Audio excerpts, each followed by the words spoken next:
গণসংহতি আন্দোলন এবং তাদের সহযোগী সংগঠনগুলো কেন্দ্রীয় শহীদ মিনারে পুষ্পস্তবক অর্পণের মাধ্যমে জুলাই অভ্যুত্থানের শহীদদের প্রতি শ্রদ্ধা জানিয়েছেন। ১ জুলাই মঙ্গলবার বেলা ১১টা ৩০ এই শ্রদ্ধা নিবেদন অনুষ্ঠান সম্পন্ন হয়।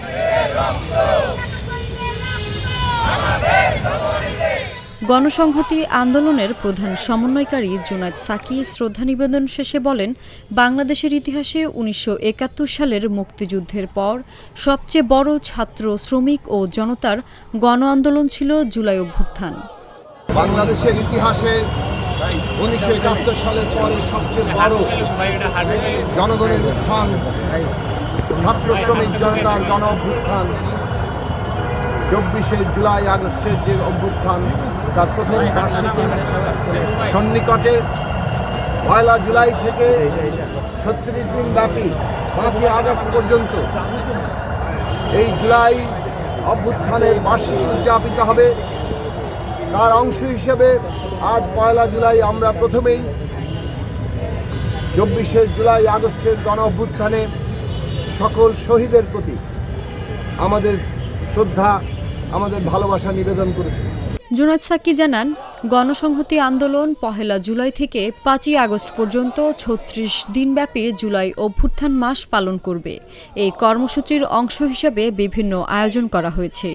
৪ জুলাই জুলাই অভ্যুত্থানে আহতদের সম্মানে সম্মেলন, ১৬ জুলাই রংপুরে শহীদ আবু সাঈদের প্রতি শ্রদ্ধা ও গণসমাবেশ, ১ আগস্ট কেন্দ্রীয় শহীদ মিনারে জুলাই গণসমাবেশ, ৪ আগস্ট মিরপুর শহীদ জুলফিকার শাকিলের শাহাদত দিবসে গণসমাবেশ।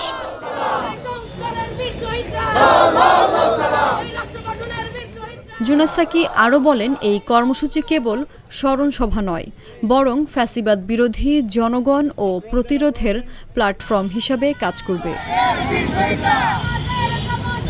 জুনায়েদ সাকি বর্তমান সরকার এবং ফ্যাসিবাদ শক্তির বিরুদ্ধে বলেন, পরাজিত ফ্যাসিস্ট বসে নেই, তারা এই অভ্যুত্থানের চেতনা ব্যর্থ করতে নানা ষড়যন্ত্র করছে। আমরা দেখছি যে এখনো পরাজিত ফ্যাসিস্টরা তারা বসে নেই, তারা নানাভাবেই এই অভ্যুত্থানকে, তার অর্জনকে ধ্বংস করার জন্য চেষ্টা করছে। মানুষের মধ্যে ভয়, ভীতি, আতঙ্ক, ত্রাস সৃষ্টি করে তারা একটা অস্থিতিশীল পরিবেশ তৈরি করার চেষ্টা করছে। আপনারা জানেন, গতকাল রাত 8:30টার দিকে গণসংহতি আন্দোলন কার্যালয়ের সামনে 3টি ককটেল বিস্ফোরণ করা হয়েছে। এই ককটেল বিস্ফোরণের মধ্য দিয়ে এর আগে আমরা দেখেছি এনসিপি, জাতীয় নাগরিক পার্টির যে অফিস, তার কার্যালয়ের সামনেও ককটেল বিস্ফোরণ করা হয়েছে। এইভাবে তারা জুলাই মাসব্যাপী হয়তো এই ধরনের আতঙ্ক এবং ত্রাস সৃষ্টির উদ্যোগ নিয়েছে।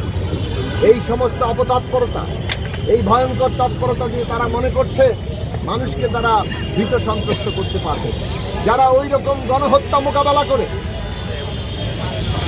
একজন মরলে আরও 4 জন আসে, এই রকম একটা অসাধারণ মানসিক শক্তি, দেশের প্রতি ভালোবাসা, জনগণের প্রতি ভালোবাসা, গণতন্ত্রের জন্য আকাঙ্ক্ষা এবং ফ্যাসিবাদকে বিদায় করার দৃঢ় প্রতিজ্ঞা, এই সমস্ত কিছু নিয়ে যারা এই লড়াই করেছেন, ফ্যাসিস্ট শক্তি মনে করছে তাদেরকে ভয় দেখিয়ে থামিয়ে দেওয়া যাবে।